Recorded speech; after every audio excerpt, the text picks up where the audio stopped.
convidado, Ricardo Córdoba. Ricardo, muito obrigado por ter disponibilizado um pouco do teu tempo para conversar com a gente. Cláudia, faz parte do nosso trabalho esse tempo. Eu estou muito feliz de ter você aqui. Muito obrigado pela oportunidade. Também estou muito feliz de estar aqui contigo.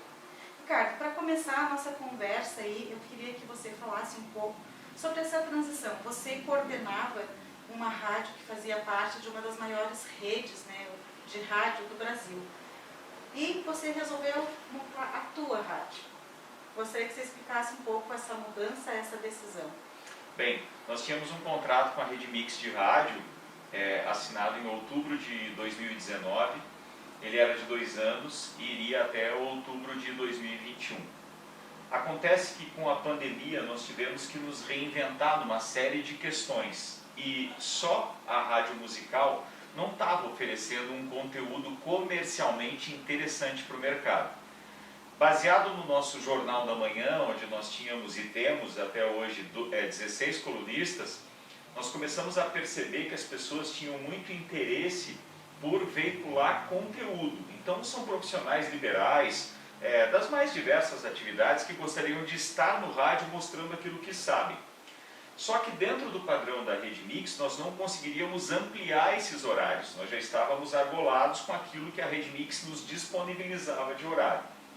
Baseado nisso, a gente também tem aquela experiência anterior, que já tem 10 anos, que é do Copa e Cozinha.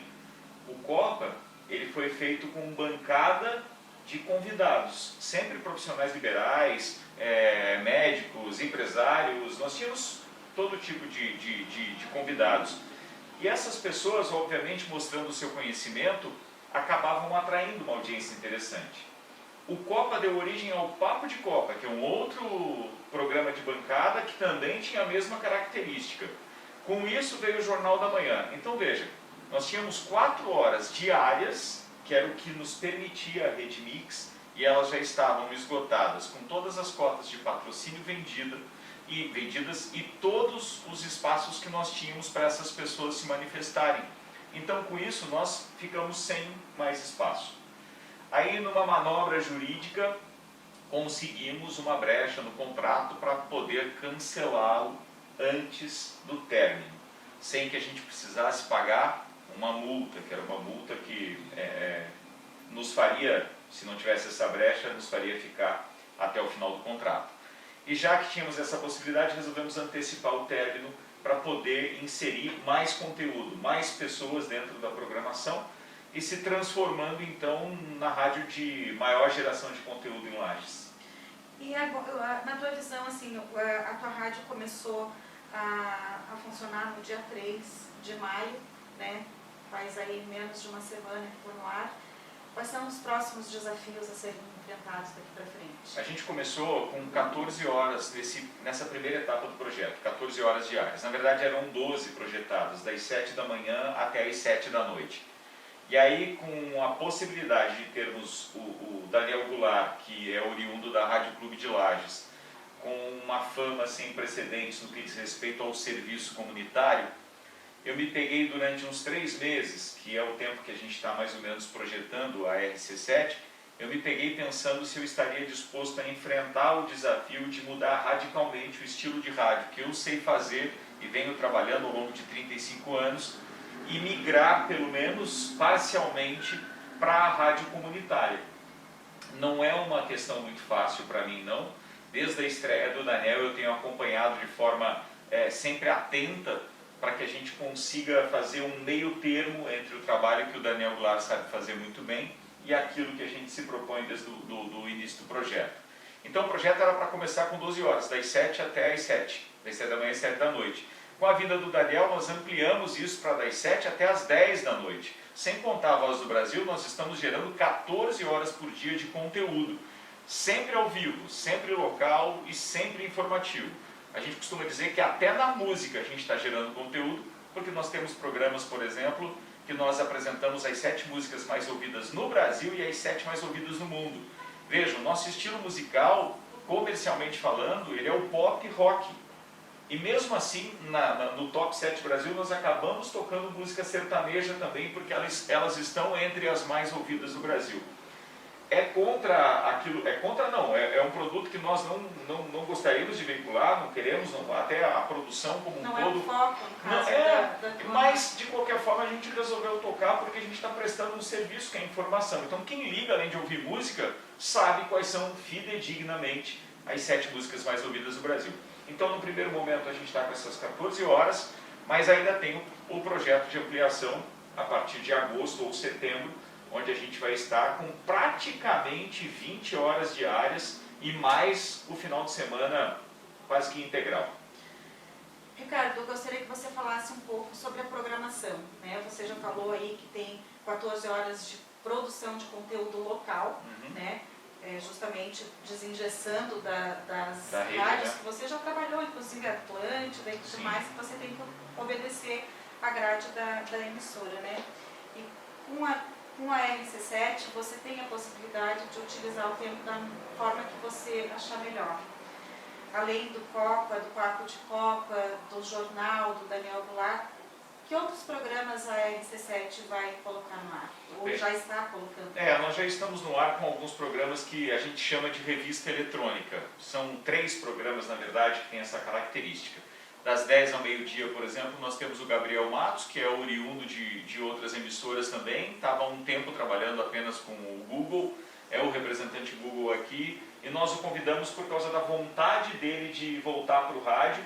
E ele, junto a outros convidados, digital influencers, estão saindo de trás apenas dos smartphones e trazem para cá então um programa que a gente resolveu chamar de Bijagica, por causa da identidade com a região. Já que é uma rádio lagiana, nós gostaríamos que tivesse essa relação. Então o Bijagica vai para o ar das 10 ao meio-dia, sempre com o Gabriel apresentando e trazendo temas diários que são propostos também pelos digitais influencers, que são esses convidados dele fixos de segunda a sexta-feira. Depois disso entra o Papo de Copa ao meio-dia e aí a gente já vai para o Sagu. Sagu é outra característica regional nossa, não só de Lages, obviamente, é uma iguaria serrana ou do sul do país, em se tratando de sobremesa, e a gente resolveu fazer essa brincadeira de denominar o programa que vai ao ar da 1 às 2 da tarde de Sagu, logo após o almoço. Também ele é extremamente informativo, ele tem música e ele tem debate dos mais diversos assuntos. Depois disso vem um programa que nós temos um carinho imenso por causa da ideia, da produção, da origem. A gente fez um convite para a Ana Carolina de Lima, que foi repórter durante mais de 5 anos do SBT, e ela resolveu então vir para o rádio. Com o rádio, todo o conteúdo que ela tem, toda a experiência, a expertise dela, na frente das câmeras, ela está trazendo para a gente para debater uma série de assuntos que vai de saúde, arquitetura, beleza, cosmético, alimentação, fitness, a própria atividade física. Então são 10 colunas semanais, 2 por dia, que a Ana Carolina apresenta sempre das 2 até as 4 da tarde. O que a Ana Carolina está trazendo para a gente são entrevistas onde nós queremos com isso não só dar oportunidade a profissionais das mais diversas áreas, ou também ajudar o nosso público a formar opinião. Nós estamos ali mostrando o potencial da nossa região, dos nossos profissionais. Vou dar um exemplo para você. Um dos nossos parceiros comerciais é o Oftalmolages. A Oftalmolages tem uma das estruturas mais completas que nós temos aqui na área. E com isso nós vamos poder entrevistar semanalmente os profissionais que fazem parte desse corpo clínico e os apresentando, a gente vai estar falando a respeito de serviços que a comunidade não sabia que nós podemos oferecer aqui em Lages, ou que é oferecido aqui em Lages. Busca fora. Então a gente vai estar informando o tempo inteiro. E quando a gente está fazendo isso, a gente está explicando também sobre as novas tecnologias que vêm junto com todas as áreas. Seja na oftalmologia, seja na cosmetologia, seja na nutrição. Então a ideia da Ana Carolina com Mistura, que é o nome desse programa, também uma brincadeira, o que a gente chama nos nossos cafés da tarde, né, que é café com mistura. Então a gente também está trazendo Mistura recheado de informações diariamente. Então, fora Papo, Copa, Jornal da Manhã, que você citou na pergunta, a gente já tem mais esses 3 programas ativos, e mais, ainda tem aí o Bergamota, que é outra característica nossa também, que vai mostrar as pessoas de uma maneira que habitualmente não são conhecidas. Nós sabemos quem é a Cláudia Pavão, o Newton Wolff, que está aqui conosco nessa entrevista, profissionalmente. Mas e pessoalmente, quais são os gostos deles? Ou seja, que músicas eles ouvem, quais são os seus passatempos e essas coisas? São personalidades da nossa cidade que estarão aqui numa segunda etapa do projeto, provavelmente no segundo semestre. Ricardo, uma coisa muito forte que você fez questão de implantar na rádio é esse regionalismo. Prova disso são os nomes, né, adotados para os programas. Fala um pouco sobre isso. Qual a importância de ressaltar essa questão na rádio? Bem, eu entendo que se você quer deixar uma marca, e essa marca passa por uma ideologia, que é estar, por exemplo, levantando uma bandeira do 100% local, gerando conteúdo de qualidade, por profissionais de qualidade na nossa cidade, você precisa ter uma identidade que começa pelo nome. As estratégias utilizadas aí, elas são, digamos assim, bem simples, não tem nada demais. O que é usual para nós estarmos, por exemplo, num café colonial? Tem lá, ou então feito pelos nossos antepassados, pelas nossas mães, pelas nossas avós, uma simples rosquinha que acompanha o café que se chama bijagica. Eu quero que as pessoas, ao verem, ao consumirem a bijagica, seja numa lanchonete, em casa, seja onde for, tem um programa na rádio com esse nome.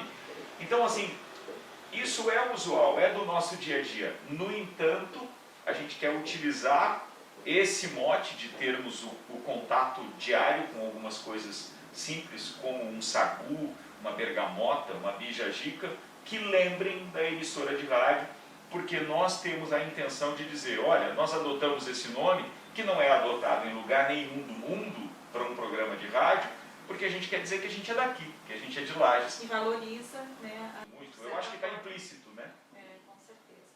Ricardo, para a gente encerrar a nossa conversa, outro dia nós conversávamos sobre os posicionamentos políticos, né, tanto da tua rádio quanto do nosso jornal, e a gente meio que converge nessa questão. Gostaria que você encerrasse falando um pouco sobre isso. Bem, a questão política, para mim, é algo que eu estou começando a transitar. Eu tenho 52 anos de idade e eu sempre trabalhei em rádios FM que tinham uma característica jovem na sua programação. Não se preocupavam com a formação de opinião. Elas estavam pura e simplesmente tocando música e entretendo, divertindo. E de um tempo para cá, mais precisamente nos últimos 10 anos, com o Copa, cobrindo várias eleições desde 2012, perdão, a gente teve contato com muitos políticos. E aí a minha cultura política foi sendo lapidada. O meu conhecimento sobre política, mesmo que ainda muito restrito, ele foi ampliado. E eu comecei a entender algumas coisas dos bastidores da política também. Eu já trabalhei com o Renatinho, com o Raimundo Colombo, com o Renatinho, e trabalhei também com o Eliseu Matos. Isso enquanto diretor de eventos, seja na Secretaria de Turismo ou seja na Fundação Cultural. Então eu fui convidado por essas pessoas que teoricamente são oposição uma à outra, né, nas suas ideologias políticas, na época pelo menos, mas era por quem era o Ricardo, e não porque ele era filiado a um partido, e eu nunca fui filiado a partido nenhum.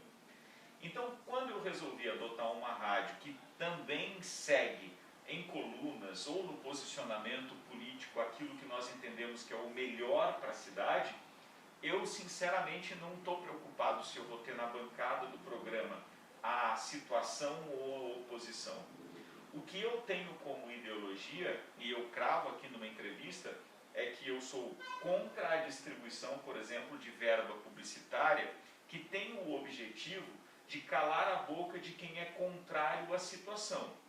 Então, por isso eu adotei uma questão simples, que é minha, é de não aceitar a verba pública, pura e simplesmente porque tem uma verba de publicidade da prefeitura e aí eles querem distribuir isso entre as emissoras. Bem, que critério eles vão utilizar para distribuir essa verba? É um critério técnico, que é o que nós chamamos, que é de audiência. Bem, aí nesse caso, se a emissora A tem 80% de audiência e as outras 6 têm apenas 20% da audiência, não tem problema, é técnico, foi contratada uma pesquisa idônea pela própria prefeitura e há uma distribuição dessa renda, que vamos supor é de 100 mil reais. Vai 80 mil para a emissora A e as outras 6 que dividam esse 20 mil. Bem, é técnico, é justo? Não tem problema. Se é uma campanha fidedigna que não tem o objetivo eleitoreiro, então aí a gente até pode aceitar. Do contrário, eu não aceito. Nós temos emissoras sim, em Lages, que para mudar a linha editorial e não falar mal da administração pública, aceita essa verba e é uma verba vultuosa. Isso aconteceu inclusive antes das últimas eleições. O portal Transparência mostra isso. Há uma disparidade muito grande e sem dados técnicos. E aí, sem esses critérios, eu acho que existe uma tendência. E se um administrador público é tendencioso no distribuir a sua verba publicitária, significa que ele deve ser tendencioso em várias outras questões. Se ele já quer fechar a boca de uma linha editorial de uma emissora de rádio, ou seja, para que não fale mal da administração, né, para a gente trocar em miúdos e falar bem corretamente, bem abertamente, significa que ele, obviamente, tem outras posturas que a gente deve sempre considerar e ficar de olho aberto. Então, a minha postura é essa. Eu prefiro, obviamente, viver do comércio como sempre vivi, sem a dependência da verba pública. Ela representa hoje algo em torno de 3% da minha verba, nada municipal. Vem estadual, vem federal, com as campanhas que são hoje em dia por causa da saúde e do coronavírus. Municipal, absolutamente nada. Quero continuar mantendo a mesma postura, a não ser que se mude o critério da distribuição dessa verba. E quando a publicidade que for utilizada, então, nas emissoras de rádio, tenha um fim de ajudar a comunidade. Fazer propaganda política, eu não faço, eu não aceito e não concordo. Tá certo, Ricardo. Parabéns pelo teu empreendimento, pela tua iniciativa, né? Te desejo muito sucesso, que a tua rádio cresça dia a dia e realmente contribua com a vida das pessoas aqui de Lages. Bem, eu quero agradecer a você, quero agradecer a oportunidade, porque não é sempre que nós, estando mesmo com uma emissora de rádio, onde nós podemos falar o que quiser, a hora que quiser, ainda mais agora que nós não estamos atrelados a nenhuma rede, quando você é indagado por outras pessoas e que a gente está falando de outros veículos de credibilidade, a gente se sente bem. De alguma forma, a gente está chamando a atenção para aquilo que é o nosso objetivo, que é fazer rádio e imprensa totalmente livre, idônea, com capacidade de gerar conteúdo e de mostrar o valor que tem o lagiano e os nossos produtos. Então eu só tenho que agradecer a oportunidade. Ricardo, obrigada. A você que nos assiste, muito obrigada e até a semana que vem com mais um Estúdio Full.